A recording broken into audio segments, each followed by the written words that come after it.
See, somewhere in the sophomore year of high school, my father offered me the best piece of advice that I've ever received. He said, "You need to go to college, AJ. You don't want to end up like me." No, I sure didn't. See, my father's sentiment was enough to project myself out of a world of pity and self-doubt. I knew what I didn't want to be. I just had to figure out what I needed to be successful, regardless of the obstacles that I faced in my life. Now, don't get me wrong, I've obtained tremendous professional successes. See, I've been in the field of education now for just about 17 years. I have 4 degrees with a rolling average of a 4.0. And this summer, I fully intend on sitting down and applying for my doctorate in educational leadership. Thank you. I keep trying to convince myself that changing my first name to Doctor would be cheaper and easier. But don't worry, I would spell it D-O-K-T-E-R, just so there's a distinction. Outside looking in, you would pretty much say that I made a career out of school and learning. But what I'm about to share with everybody here today is how school was and still is the greatest obstacle of my life. See, as a child, I hated school. Don't get me wrong, I loved to learn. I just simply hated school. And as you can see from my first grade report card, I wasn't very good at it. Okay, there is a glimmer though. I was exceptional in physical education and not listed as my excellence at lunch. I'm still a strong advocate of food. On top of this, my home life was not the easiest to manage. My parents were divorced by the time I was 10. My mother was an addict who struggled with depression and anxiety. And my father, well, he spent pretty much my entire existence working second or swing shift, leaving me to my own devices. I spent majority of my teenage years navigating between those 2 worlds, and if I'm to be honest with you, I stayed with one parent long enough until I felt I overstayed my welcome and moved back in with the other. I was in 8th grade the first time I lived with my father for the first time, and I was enrolled in a new school, and I'm pretty sure the school probably saw my transcripts, and I remember meeting with the school psychologist and guidance office, and long story short, they decided to have me tested.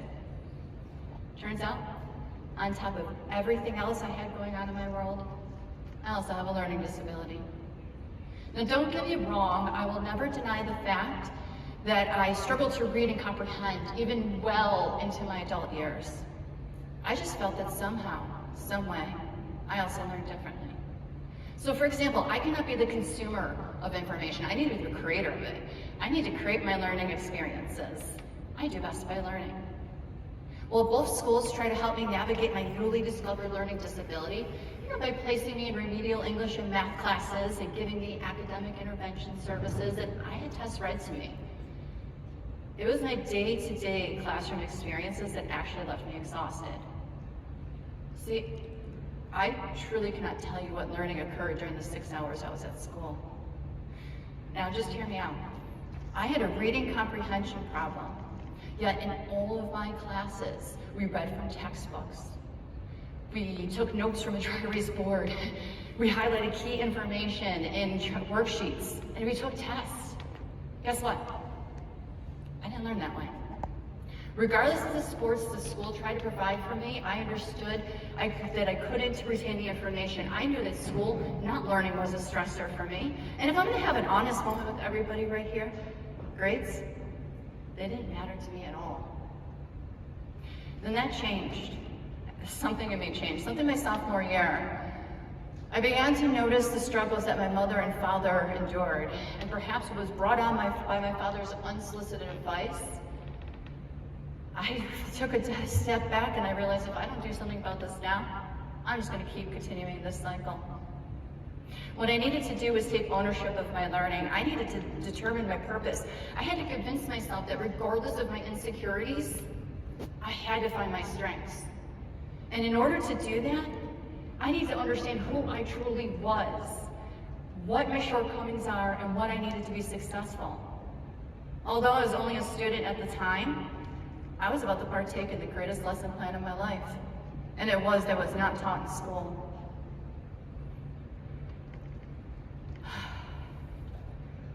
And the truth is, is sometimes you need to meet the world where they are and not the other way around. And that is how I mastered school. So how did I do it? How did I finally tackle school? First of all, I knew that I had to move, I had to fidget, I had to doodle, and I definitely understood that I didn't comprehend a damn word that I read. So what did I do? I began recording myself out loud. Everything. From the highlighted worksheets of my U.S. history to the vocabulary in my remedial English class, I recorded everything, and I listened to it on my handy-dandy 1995 Sony cassette player that probably weighed about 30 pounds. And I started a new hobby, running.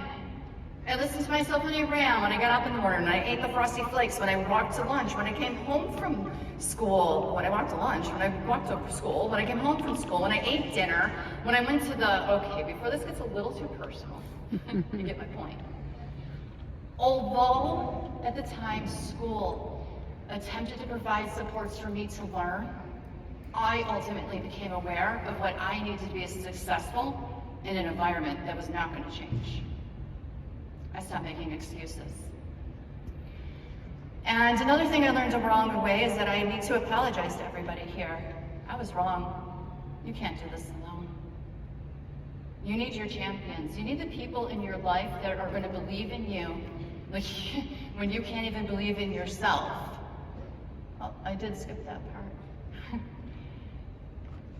I'll go back for a moment. I'm sorry, I forgot about my grades. I forgot about how I actually did better. So I'm going to go back to that before I tell you about your champions. But guess what? By understanding my truths, defining my strengths, I began to get better grades, although not perfect. And then it happened, my senior year. Now it only took me 12. Wait, there's kindergarten, 13.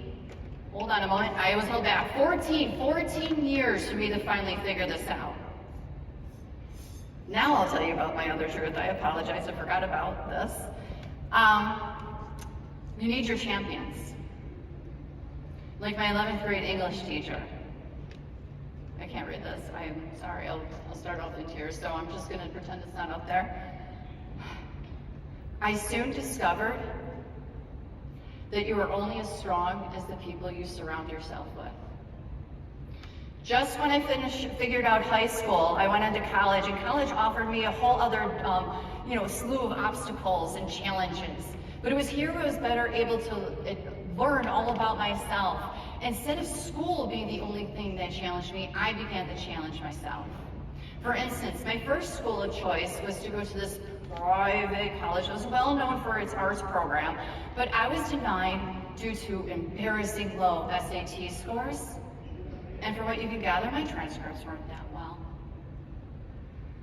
If I can have a moment of truth, a moment where I wear my heart on my sleeve, if test scores are what define me as being as intelligent, were any predictor of my future success, well then, I have no business being here. After being rejected, I went to a local community college, and in retrospect, I actually am glad I did. Because I had to take a couple of semesters in remedial and English and math classes that were non-credit bearing before I was allowed to take normal English and math classes that actually went towards my degree. But that was it. And that was on to the big time. It was off to my bachelor's degree where I was going to fulfill my dream of being an art teacher.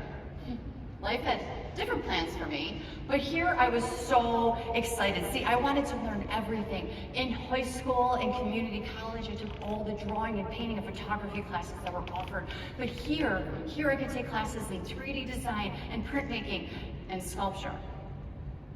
We'll talk about sculpture for a moment. I struggled in that class, and before you think I was 100% deprived, I did play with Play-Doh as a child. Let me put this in context. In class, under supervision, we were molding cubes and spheres and cones to learn about the medium. While at home, independently, we were supposed to make a 3D replica of our head out of 50 pounds of clay. Now, I could pretty much draw myself with my eyes closed, but there was something about taking this and putting it into a 50-pound mold slab of clay. I couldn't do it. I mean, I can't help that I was born with a complicated head.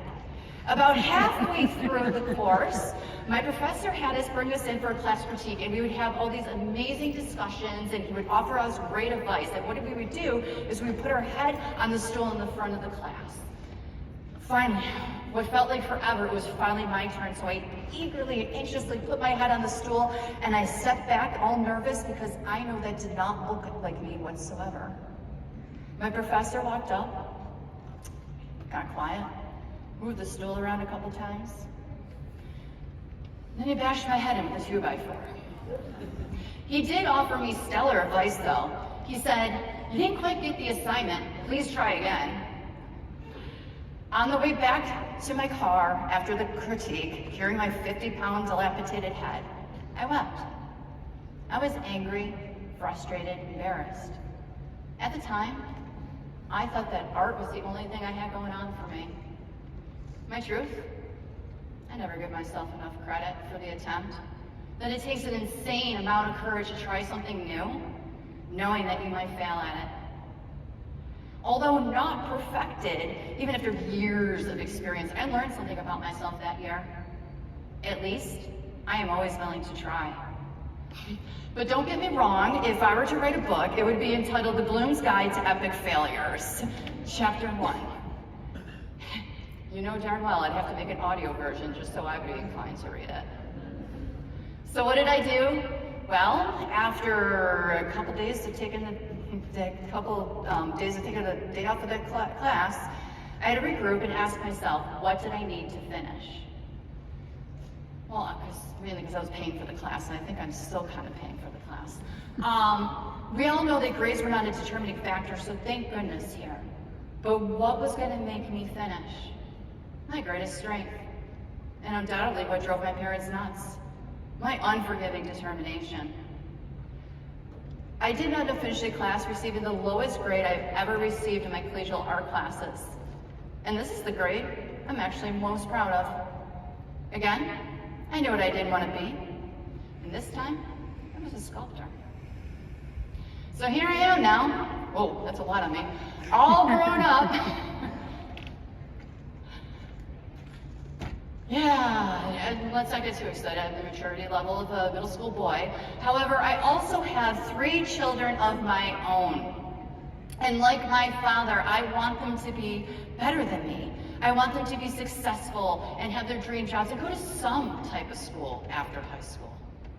But unlike what I experienced growing up, it's actually more important for me, for my children to understand who they are as unique individuals and what purpose they have in this world. I want them to be able to define their own truths. I want them to have their own champions who are going to better help them understand who they are. If I could, I would make a school for them, built from the ground up. They would embrace this culture of individuality.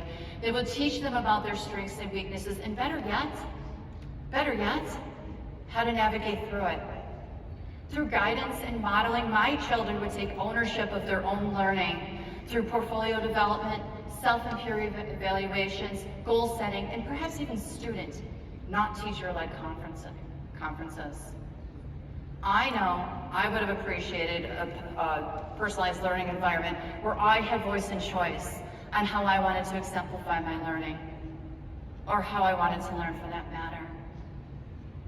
I spent an entire lifetime not wanting to be my parents. And by doing so, by defining my truth, I discovered the person who wants to take her life experiences so others can live up to their potential. Now, there are many lessons that I learned in school, but it was I found that it was the lesson that I learned through school to be the most valuable. And it is this: by defining your truth through the obstacles that you face, you develop a better understanding of who you are and what you truly are capable of. Because one thing I've learned about life, it is this: it ain't how hard you hit, it's how hard you get hit and keep moving forward. I knew what I didn't want to be. Thank you.